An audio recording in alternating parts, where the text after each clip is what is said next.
삶 철학입니다. 오늘은 20세기 분석 철학이 지적한 모든 윤리 이론은 의무론적 성격을 가질 수밖에 없다라는 것에 대해서 이야기를 해보려고 합니다. 이 영상을 처음 보시는 분은 이게 무슨 말인가 하실 겁니다. 이 위를 누르셔서 앞에 영상을 보시고 이 영상으로 오시면 됩니다. 의무론은 도덕법에 대한 의무를 다 하라는 이론이죠. 전 영상에서 자세히 설명했듯이 어떤 윤리 이론이든지 그 이론이 제시하는 주장을 특정 도덕법을 지키라는 형태로 다시 쓸 수 있기 때문에 그렇게 고쳤으면 의무론 같이 보이게 되는 거죠. 하지만 이 말은 세상에 존재하는 모든 윤리 이론이 의무론이라는 것이 아니고요. 윤리 이론이란 그 자체로 의무론적 성격을 가질 수밖에 없다라는 말이라고 했습니다. 그럼 이와 관계되는 현대 윤리학에서 일어난 중요한 변화에 대해서 설명을 해보려고 합니다. 우리가 지금 의무론과 결과론에 대해서 알아보고 있기 때문에 제가 윤리 이론이라고 하면 규범 윤리 이론을 말하는 겁니다. 규범 윤리 이론이 뭔지 모르겠다고 생각하시는 분은 이 시리즈 첫 영상을 보시면 됩니다. 요 위를 누르셔서 가시면 됩니다. 먼저 답부터 말씀드리면요.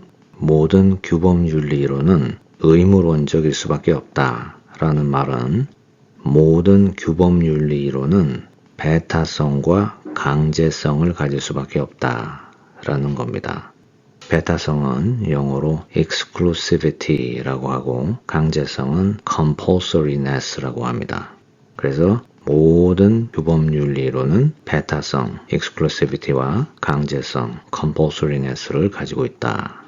네, 이걸 모든 철학자가 철학적 사실로 받아들이게 된 것이 현대 윤리학에서 일어난 변화라면 변화입니다. 여기에 대해서 오늘 자세히 설명을 해보겠습니다. 대학생들이 학교에서 철학을 처음 공부할 때 교양으로 듣던지 아니면 전공을 하든지 윤리 이론에 대해서 공부를 하게 되면 제일 처음 나오는 게 의무론과 결과론입니다. 의무론의 대표로 칸트 이론이 나오고요. 결과론의 대표로 벤탐과 밀의 공리주의가 나옵니다. 윤리적 상황에 놓였을 때 칸트에 의하면 그 상황에 해당되는 도덕법을 찾아서 그대로 행동에 옮기면 된다. 나의 선택이 어떠한 결과를 초래할지 그런 건 생각할 필요 없다. 이게 칸트의 주장입니다. 그런데 공리주의에서는 벤탐과 밀은 정반대로 얘기해요. 나의 선택이 어떤 결과를 초래할 것인지 이걸 생각하라고 합니다. 특별히 그 상황에서 최대 다수의 최대 기쁨을 주는 결과를 생각해서 행동하라 이렇게 말합니다. 그리고 어떤 도덕법을 적용할지 이런 거는 생각할 필요 없다 이렇게 말합니다. 이 얘기를 다 듣고 나면 대부분의 학생들이 가지는 공통적인 생각이 있습니다.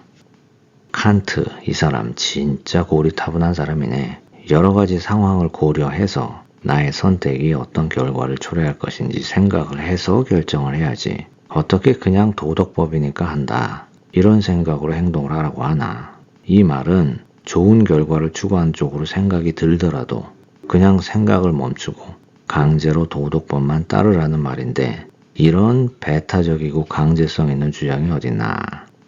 반대로 공리주의는 윤리적 상황에 처했을 때 예를 들어 내가 거린에게 돈을 주는 행위가 나와 이 거린을 포함해 사회 전체의 입장에서 이득이 되는 행위인가 라는 것을 생각하고 행동하라는 거니까 얼마나 합리적이고 포용력 있는 생각인가. 역시 벤탐과 밀, 공리주의가 말이 되는 이론이야. 역시 결과론이 말이 되는 이론이야. 학생들의 거의 대다수가 이런 생각을 합니다. 그런데 이 생각은 오해로 인한 생각입니다. 이게 그렇지가 않습니다. 그런데 학생들이 이렇게 잘 몰라서 하는 생각이 19세기와 20세기 초까지 그 당시 공리주의자들이 칸트의 의무론을 비평할 때 가지는 태도였습니다.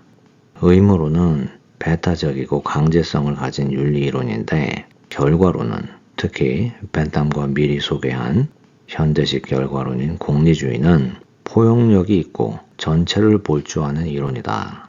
이렇게 생각하는 사람들이 많이 있었습니다. 그럼 이 생각이 왜 잘못된 생각이냐? 상황극을 해보면 금방 알 수가 있습니다. 2차 대전이 한창일 때 나치 수뇌부가 독일 어떤 마을에 지하기지를 설치하고 그곳에서 전쟁을 지도하고 있어요.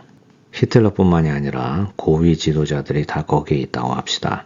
그런데 이걸 미국과 영국이 알아냈어요. 그런데 이 나치들이 연합군이 자신들의 위치를 알아낼 수 있다는 걸 미리 생각을 해서 그 마을에 어린아이들과 여자들, 임산부, 노인들이 살 수 있는 엄청난 민간인 대거 거주지를 만들어 놨어요. 그러니까 인간 방패죠. 미국에서 만일 그 기지를 폭파하려고 하면 민간인 대학살이 되는 거죠. 이 상황에 공리주의 이론을 대입시키면 어떤 선택을 해야 되죠? 당연히 폭탄을 투하해야죠. 무고한 생명을 죽이지 말라. 이런 시시콜콜한 기존의 도덕법은 당연히 무시해야죠. 최대 다수의 최대 행복, 최대 이익을 생각해야 되니까 지금 전쟁이 끝날 수도 있는데 전쟁이 계속돼서 어마어마한 세계 인구가 계속 죽어가는 것을 방지를 해야죠. 그러니까 폭탄을 투하해서 그 지역에 있는 모든 사람을 다 죽여야죠. 그래서 공리주의를 비판하는 사람들이 이런 말을 했습니다.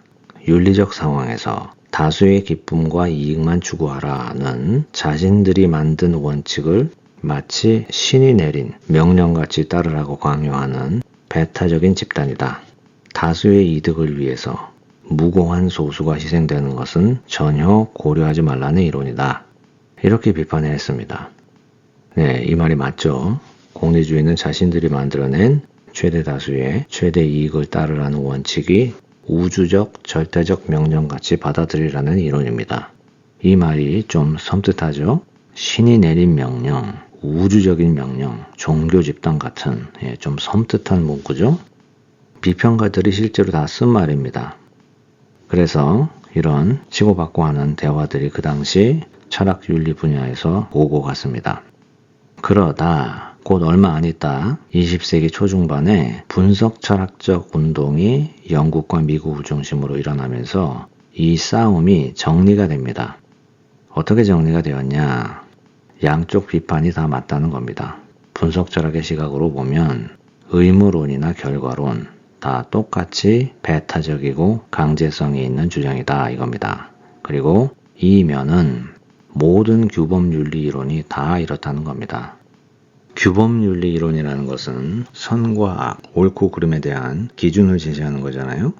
의무론은 기존에 존재하는 도덕법을 모두 선악의 기준으로 받아들이라 이런 얘기고, 공리주의는 최대 다수의 최대 이익을 선악의 기준으로 삼으라 이거고, 사회계약론은 사회에서 통용되는 암시적 명시적 룰을 선악의 기준으로 삼으라 이런 말이잖아요.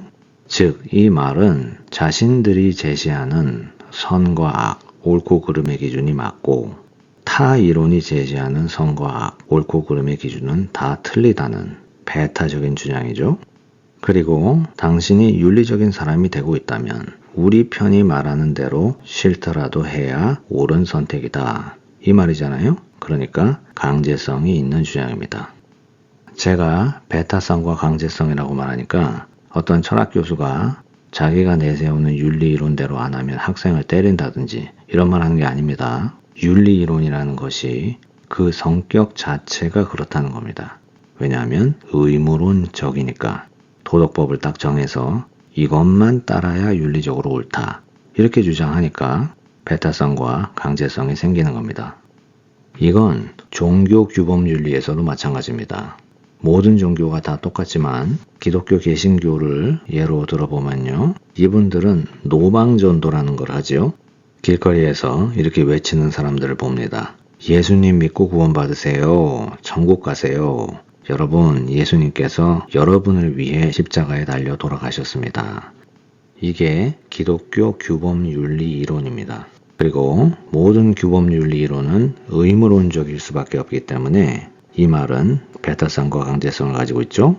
이 노방전도자의 말은 예수를 믿는 것이 구원받을 수 있는 유일한 길이다 라는 자신들의 교리를 받아들이라는 거잖아요. 이게 이분들의 도덕법입니다. 그리고 이 말은 자신들이 주장하는 이 교리만 맞고 이에 반대하는 다른 종교의 교리는 다 틀렸다는 거잖아요. 즉 배타적이죠. 그리고 어떤 이가 나는 도저히 설득이 안 되는데요. 예수라는 분이 우리나라 사람도 아니고 2000년 전에 죽은 유태인인데 이분이 나를 알 리가 없는데 내 죄 때문에 죽었다니 좀 받아들이기가 힘드네요. 이렇게 말하면 답은 싫던 좋던 믿기던 아니던 지옥 안 가고 천국 가려면 이걸 믿어야 한다 이거죠. 즉 강제성의 단언이죠. 제 말은 이 윤리 주장이 배타성과 강제성을 가지고 있다는 거지, 이 전도자가 거리에서 자신들과 반대하는 사람들을 때린다든지 자기 교회로 끌고 가려고 강요한다든지 이런 말을 하는 게 아닙니다. 모든 규범윤리론은 의무론적이다. 즉 배타성과 강제성을 가지고 있다 라는 말이 부정적인 의미가 전혀 아닙니다. 긍정적인 의미도 아닙니다. 감정적인, 정서적인 요소가 있는 말이 전혀 아닙니다. 인지적 의미입니다. 인지적이란 지식과 정보 전달의 말입니다. 아셨죠? 그럼 제가 맨 앞에서 학생들이 대학교 철학윤리 수업을 듣고 하던 오해가 왜 오해인지 아시겠죠? 의무론과 결과론이 뭔지에 대해서 처음 배우고 의무론의 대표인 칸트는 도덕법에 대한 의무만 신경을 써서 행동을 하라. 그러니까 고리타분한 사람이고 벤탐과 밀은 관계된 많은 사람에게 이익을 얻는 쪽으로 결과를 생각해서 행동하라. 이렇게 얘기하니까 더 포용력 있는 주장이다. 네, 이게 아니죠. 둘 다 자신들의 견해와 주장만 맞다는 배타적인 주장이고 윤리적 정당성을 추구하기 위해서는 자신들의 말대로만 해야 한다는 강제성의 요소를 가진 주장이다. 이겁니다. 그리고 이건 의무론과 결과론만 그런 게 아니고 모든 윤리이론은 다 마찬가지다. 이겁니다. 네, 오늘은 여기까지 하겠습니다. 감사합니다.